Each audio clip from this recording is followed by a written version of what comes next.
कमल, मेरा एक्सीडेंट हो गया है। वो जो गाड़ी मैं रेंट पे लेके गया था ना, वो सारी बर्बाद हो गई है। क्या? अब फिर? अब शोरूम वाला कह रहा है कि 1 लाख रुपया दो, अगर 1 लाख ना दिया तो वो पुलिस लेके घर आ जाएगा। 1 लाख? अब हम कहाँ से करेंगे? पहले भी 30,000 रशीदा के देने हैं। अच्छा तुम परेशान ना हो, मैं करता हूँ जाके कुछ। चले आप भी कोशिश करें, मैं भी अपने भाई से पता करती हूँ। नहीं नहीं भाई से रहने दो, मैं खुद ही कुछ करता हूँ।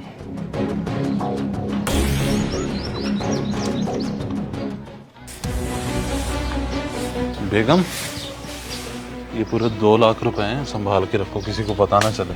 जब मुझे जरूरत पड़ेगी तुमसे ले लूंगा। इतने सारे पैसे ये आप ही रखें, इनकी जिम्मेदारी मैं नहीं उठा सकती। मुझे घर में और बहुत काम होते हैं, आप जाने और आपकी टेंशन। लेकिन मैंने तो हमेशा अब्बा को देखा था कि वो अम्मा के सुपुर्द पैसे किया करते थे, इसलिए मैं भी चाहता हूँ कि तुम पैसों की जिम्मेदारी उठाओ। रख लो, इसमें बस कोई खयानत नहीं होनी चाहिए। अच्छा नहीं होगी खयानत, मगर मुझे तो आपकी समझ नहीं आती। न जाने क्या क्या सोचते रहते हैं। आपको तो पुराने जमाने में होना चाहिए था। वैसे ये कब तक रहेगी मेरे पास आपकी अमानत? हफ्ता 2 हफ्ते, नहीं तो मैं कल परसों तक भी तुमसे ये उठा लूंगा। दरअसल मुझे कहीं से भी सस्ता माल मिला ना तो मैं तुमसे ये आके ले जाऊंगा। चलें ठीक है, खाना लो आपके लिए। नहीं, वो काम का टाइम है, लड़के को अकेले छोड़ के आया हूँ। दरअसल उधर पैसे रखना मुनासिब नहीं था, इसलिए आ गया। ठीक है।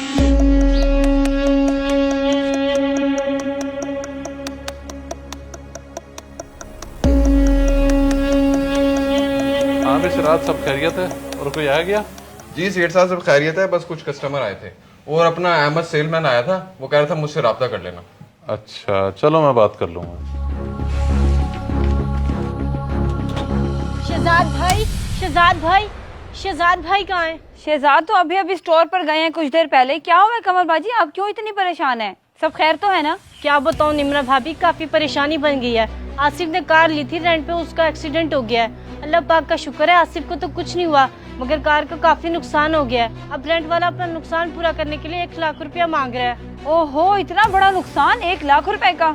कैसे देंगे अब आप उस रेंट वाले को? यही तो परेशानी है, शहजाद भाई का नंबर भी नहीं मिल रहा और वो कार वाला कानूनी कार्रवाई की धमकी दे रहा है। अगर तुम्हारे पास शहजाद भाई के कोई पैसे पड़े हैं, मुझे उठा दो। जी वो पड़े तो हैं, मगर पहले मैं उनको कॉल करके पूछ लूं। इतना टाइम नहीं है मेरे पास, वो पुलिस लेके हमारे घर आ जाएगा, बड़ी बदनामी हो जाएगी। अगर तुम्हारे पास पैसे पड़े हैं तो मुझे उठा दो, बाकी मैं शहजाद भाई से खुद बात कर लूंगी।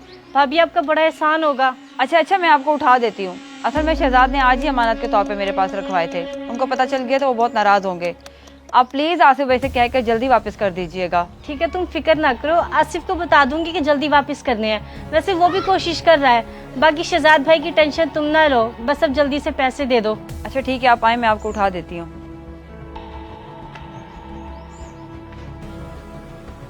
गरम मसाले भी खत्म हुए पड़े हैं, वो भी लिख लो। उसके बाद दूध का 1 पैट लिखो। 1 मिनट, कॉल आ रही है। जी मैं आपको ही फोन करने वाला था, बस कामों में लग गया। बाकी लड़का बता रहा था आपने फोन का बोला है, कोई हमारा बकाया तो नहीं रहता? जी शहजाद भाई, कोई बकाया नहीं है आपके पास। मैं तो बड़ी जबरदस्त ऑफर लेकर आया था आपके लिए, लेकिन मुलाकात का शर्फ ही हासिल नहीं हुआ। अच्छा, जबरदस्त ऑफर है। चलो बताएं, अगर आपकी ऑफर मुझे पसंद आई तो स्टोर में वैसे माल खत्म हो चुका है, आपसे लेकर डाल लेंगे।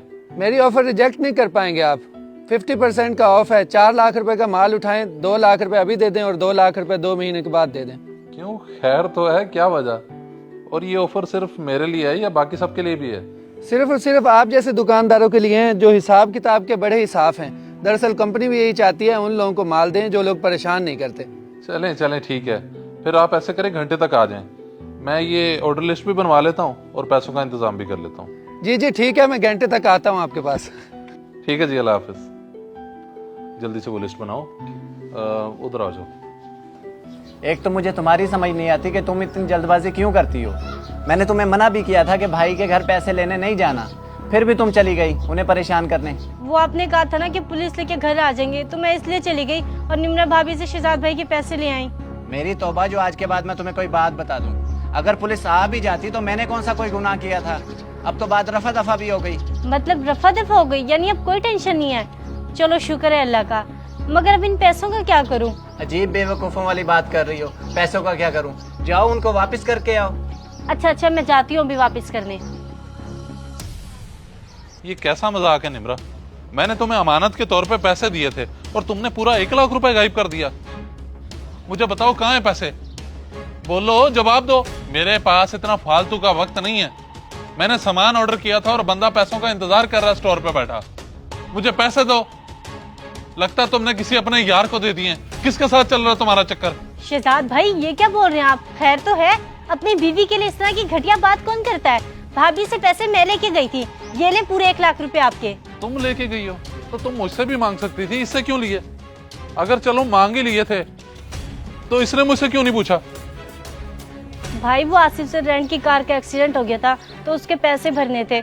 आपको कॉल की थी, आपका नंबर ही नहीं मिल रहा था, इसलिए परेशानी में यहाँ चली आई। भाभी तो आपको कॉल कर रही थी, मैंने ही रोक दिया था कि बाद में बता दूंगी आपको। चलो ठीक है, जो हुआ सो हुआ। अगर इसने तब नहीं बताया था तो अब बता देती।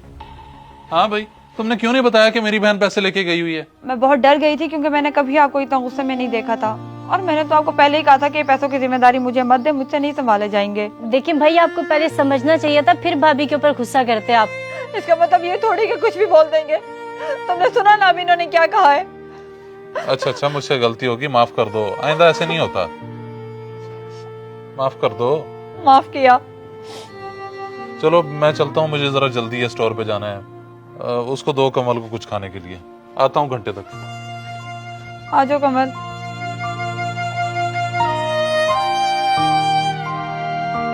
इस वीडियो को लाजमी शेयर करें।